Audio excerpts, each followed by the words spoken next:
Après sa démission déposée le 22 septembre 2025 et annoncée officiellement devant la plénière, le président honoraire de l'Assemblée nationale, l'honorable Vital Kamerhe, a procédé à la cérémonie des remises et reprises avec le premier vice-président Isaac Jean-Claude Tshilombaye le jeudi 25 septembre 2025 au Palais du Peuple. Cette cérémonie solennelle marque le départ définitif de Vital Kamerhe de la tête du bureau de la Chambre basse du Parlement. Conformément au règlement intérieur, la fonction sera désormais assumée par le premier vice-président Isaac Jean-Claude Tshilombaye en attendant l'élection d'un nouveau président par la plénière. Dans son mot des circonstances, l'honorable Vital Kamerhe a souhaité bonne chance à ses collègues députés ainsi qu'au premier vice-président Jean-Claude Tshilombaye, appelé à diriger l'Assemblée nationale durant cette période intérimaire jusqu'à la plénière d'installation de son successeur. Il a confié qu'il partait avec beaucoup de souvenirs de l'ensemble du bureau et a encouragé son successeur à défendre avec fermeté le président de la République, Félix Antoine Tshisekedi Tshilombo, ainsi que les intérêts supérieurs de la nation. Je voulais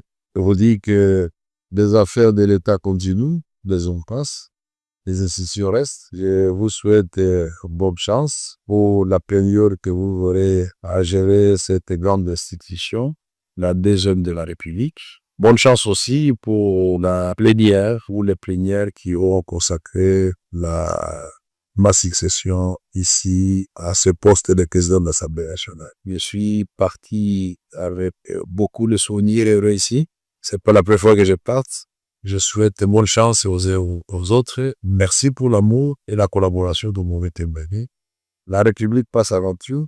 Je vous encourage à continuer à défendre derrière le président de la République, les valeurs de la République, les intérêts de notre peuple qui nous a mandatés ici. Je vous remercie. Je reste à votre disposition. S'il y a un élément est à votre disposition, et moi, je peux toujours vous rencontrer pour apporter l'éclairage nécessaire. De son côté, le premier vice-président, désormais président intérimaire de l'Assemblée nationale, a reconnu qu'il garde de très bons souvenirs de sa collaboration avec Vital Kamerhe, qu'il qualifie d'exemplaire et marqué d'une grande expérience parlementaire, et a promis de mener à bon port la haute mission que lui confie les règlements intérieurs de la Chambre basse du Parlement. Je dois ici témoigner de cette grande expérience acquise pour avoir travaillé à vos côtés pendant cette longue période qui nous laisse bien évidemment de très bons souvenirs, des échanges sans quoi et surtout d'un travail en sincère collaboration. Vous pouvez être rassurés que, comme souhaité, nous tenterons de mener à bon port la courte mission qui nous est confiée ici par notre règlement,